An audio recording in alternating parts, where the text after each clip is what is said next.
guys, so in today's video we are going to be talking about a couple of tips that I learned along the way when we purchased our first home. Me and my husband closed on our home back in July, and I just feel like these are really helpful tips that should be able to help guide you along the process to be able to purchase your home. If this type of video interests you, please stay tuned and hear what I have to share with you guys. My first tip is basically to just make sure your credit is right. I know everyone talks about that. So if your credit is not where it needs to be, then a lender is not going to take you seriously and they are not going to be able to lend money to you.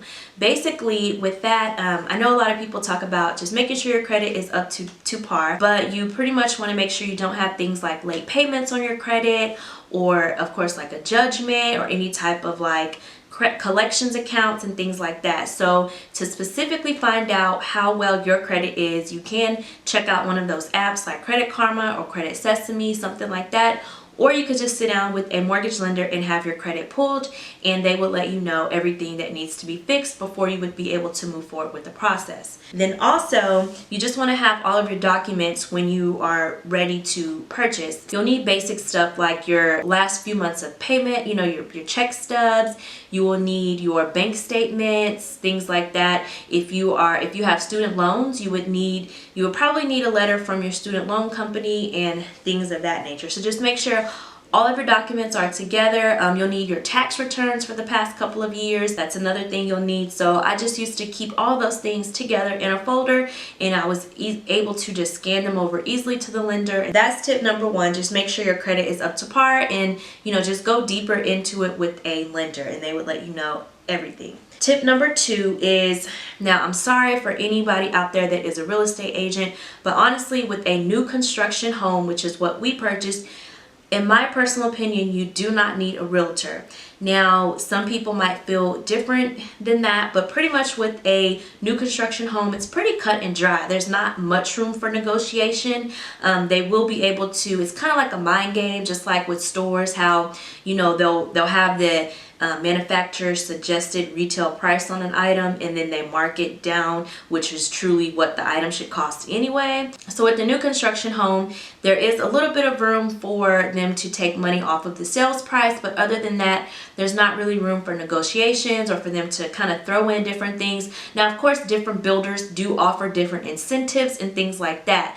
Again, that's something that they will give to everyone, so that's not really something that a real estate agent could help you with, a realtor could help you with, because like I said, it's pretty cut and dry. Now, if you are purchasing a pre-existing home, a pre-owned home, then I do suggest you get a real estate agent. In our case, we, like I said, we got a new construction home, and they were actually able to take more money off of the home because we weren't using a realtor. Now, of course, with a realtor, that money is not coming like directly from your pocket. They're just going to add that, the real estate agent will get paid, but they're going to just add that into the sales price of the home. So you are paying them over the course of, if you got a 30-year loan, then that's basically going to be factored into your 30-year mortgage. Tip number three I have is to make sure that if you have student loans, please, please, please have them in repayment status. Do not have them in deferment status, because that was pretty much the only little small hiccup that we were having with our situation, because my husband's student loans were set to come out of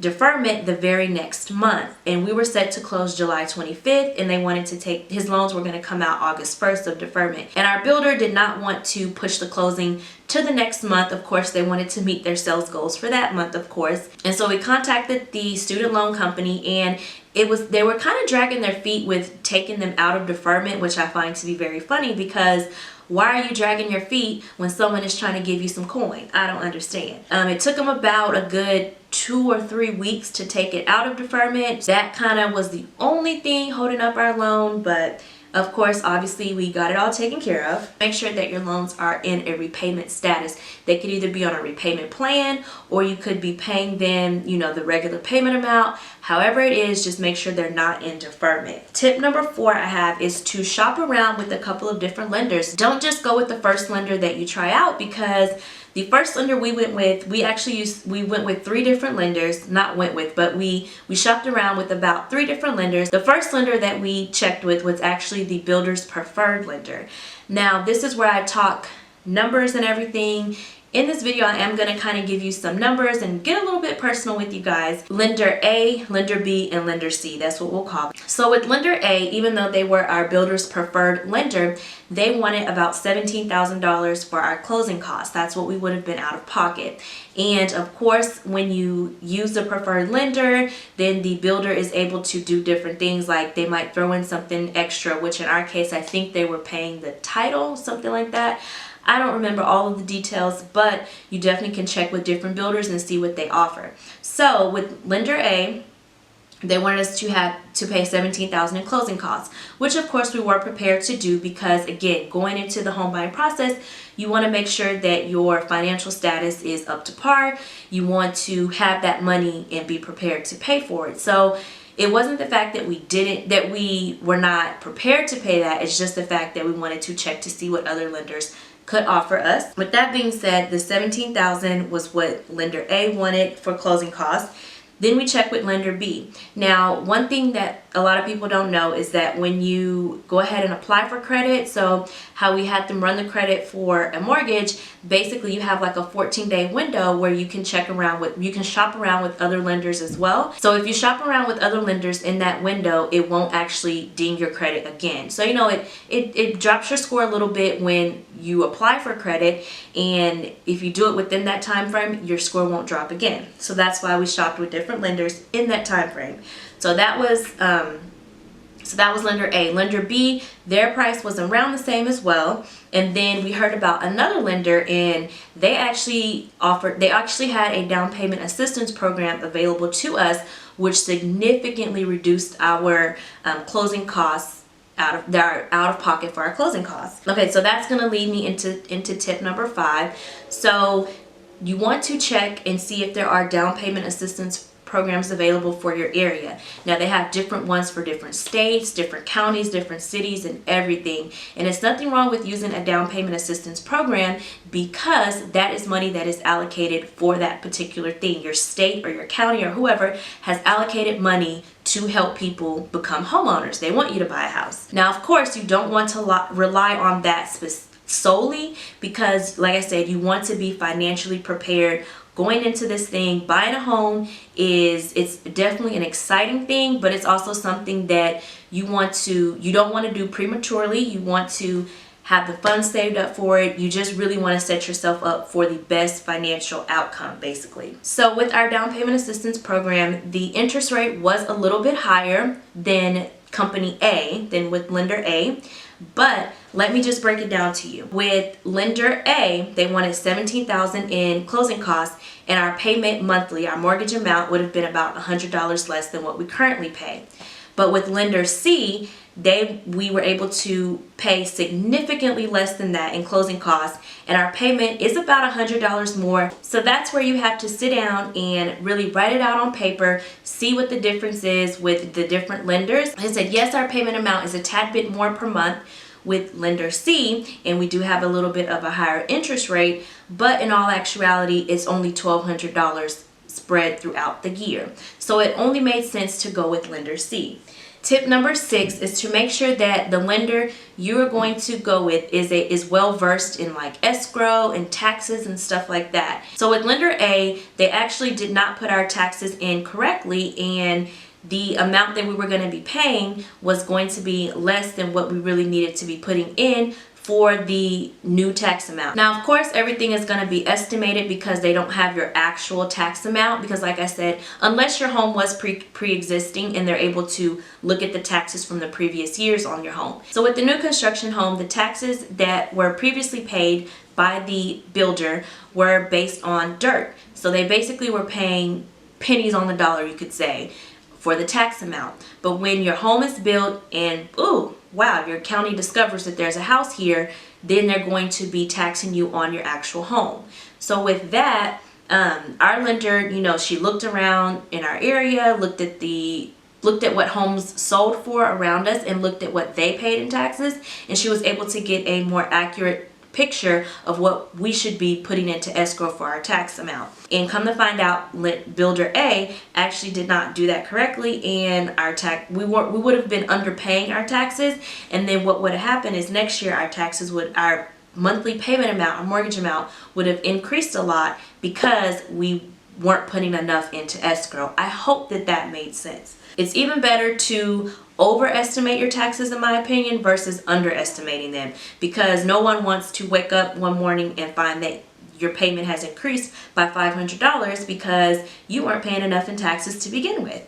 That's no fun. And then the last tip I have for you guys is to save money for your initial purchases that you will need to be making for your home. So not only do you need to save money for your down payment and closing costs and your earnest money and stuff like that, but you also want to be saving money for the initial purchases for your home. For example, we had to purchase a refrigerator, we had to purchase washer and dryer, and we also needed to purchase a larger TV for our living room, as well as furniture. Most of the time when you do purchase a home, you are coming from like an apartment, or maybe you were renting maybe a smaller house and stuff like that. Or most of the time whenever people move, they just want to get new things. And we had to save money for that. Right after we moved in, all of those initial purchases cost around $10,000. And again, you want to have that money saved up. It's not, in my opinion, I wouldn't advise, waiting until you close and then going and putting all that on a credit card, or maybe financing it at a place like Rooms To Go, not Rooms To Go, but like Rent-A-Center or things like that. Because here's my logic. You're coming from paying less in stuff. Typically, like us, we came from an apartment, so our rent was cheaper than our mortgage, our light bill was cheaper, our electric, or that is light bill, our water was cheaper. We didn't have to pay for garbage and trash and all these things. So not only do you now have a mortgage, but most of your bills are probably increased as well. The only bill that actually was not more is actually our cable bill, because we were able to get satellite now living in a home. So the cable and internet is a little cheaper than what we were paying in the apartment. You just want to make sure that you're setting yourself up for financial success. Like I said, I used to work in mortgage collections when I was in college, and foreclosure is very real, and it's a very sad and unfortunate situation. Most of the time it happens to good people who just get in a bad situation. That's the best way I can explain it. Again, buying a home or getting a mortgage is not something you want to do prematurely. It's something you really want to sit down, think about, pray about it, write it all out on paper, really evaluate things, see where you can cut costs, different things like that. So another example I can give you as far as making good financial decisions is we actually sat down with our lender when we were getting ready to close. There was an opportunity to set ourselves up for better financial success. So what our lender did is she showed us, okay, for example, we had one credit card that we owed about $4,000 on. She showed us what our mortgage payment would be if we put that whole $4,000, added it into the closing costs, or if we just took that $4,000 and paid off the card. So if we added into the closing costs and paid a little more at closing, then our payment monthly would have been about $15 less than what it currently is. Or you take that $4,000, pay off the credit card, and now you freed up $125, which was the monthly payment.